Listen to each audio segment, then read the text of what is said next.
When you turn a sprinkler on in Denver, you drop a water level in a river on the west side of the divide. I'm Kirk Clanky. I'm the president of the Colorado River Headwaters chapter of Trout Unlimited. We're filming in the heart of Denver, Colorado, to ask Denver's residents where their water comes from.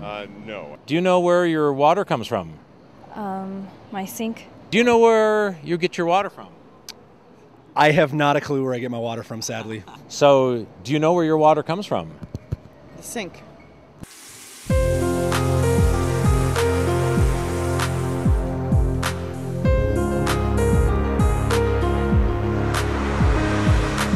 Colorado is a growing, thirsty, and arid state. For more than a century, people from Denver and the Front Range have relied on water from across the Continental Divide to fuel the state's growth. Now, 2 new West Slope diversions are planned. The first would divert more water from the Fraser River through the Moffett Tunnel into Denver. Many worry that the Fraser and Upper Colorado rivers can't afford to lose more water. 60% of the water in the Fraser Valley is being diverted now. The Moffett Firming Project is seeking federal approval to take another 20% of the native flows, which would leave only 20% of a river flowing through the Fraser Valley. This is Jim Creek. Jim Creek's a tributary to the Fraser River. This is one of 30 beautiful mountain streams that are headed down towards the Fraser Valley and eventually diverted to Denver for their water supply. We followed Jim Creek down to a Denver Water Board diversion. It's a big concrete wall that stops these native rivers and then diverts them into a pipe where it flows into the straw that goes through the divide. Believe it or not, this is Jim Creek. This is what it looks like after it goes through the diversion structure. So much of the river's taken that we can't keep a stream alive in the valley floor. We have a stream on the Brink. We're estimating that about 80 to 85% of the native flows of the Colorado River are going to be taken out of the basin. There's a limit to how much water can be taken and keep a river alive. Here we have the original stream bed width, but much less depth of water. So the water pours over rocks like you see here. These rocks collect heat. Now your river's built like a solar collector. So we're stressing the aquatic habitat tremendously by having the river heat to temperatures that never saw just 1 generation ago. I think this is a resource that's on the brink of collapse. If any more water is taken out of it, we could lose this fishery altogether. The Fraser River also feeds Colorado where there's whitewater rafting. A lot of people come up here just to fish the Fraser. If we lose the river, our economy is going to really be in dire straits.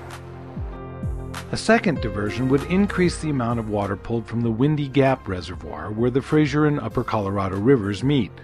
The water is then pumped into Grand Lake, out through the Adams Tunnel, and under the Rockies to the Front Range. Fourth-generation rancher Wes Palmer lives on the Colorado River after it's joined by the Fraser River. We're seeing what Windy Gap has done to us in the last 25 years. There's less fish, there's less bugs, there's less water, there's less everything.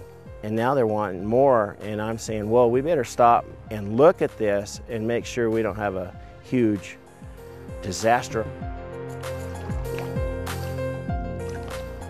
Grand Lake is Colorado's largest freshwater lake, known as Spirit Lake because of its deep blue color and striking clarity. But decades of diversions have muddied its waters, and planned expansions will degrade water quality even further. Water is pumped into Grand Lake from the adjacent water body Shadow Mountain Reservoir. Shadow Mountain Reservoir is a large area but a very shallow water body, and as a result it's a perfect habitat for growing weeds and algae. If we move another 30,000 acre-feet of water into Grand Lake, that means another month of weeds, algae, and silt being moved from Shadow Mountain Reservoir into Grand Lake. When they pump more water through Grand Lake, our water quality goes down. So it's one that's gotten worse because the Front Range continues to take more water. As Colorado grows, so will its water needs. People on both sides of the divide will have to pay more attention to the region's most precious resource. My husband and I have lived in the foothills around Denver for 25 years. They can't imagine not being able to go up and fish below Shadow Mountain or to fish the stretch of the Colorado up by Partial and on towards Kremling. They're part of what make this state what it is. It's our namesake river, and that means that every time we water our lawns, we are taking water from the natural water resources that surround us.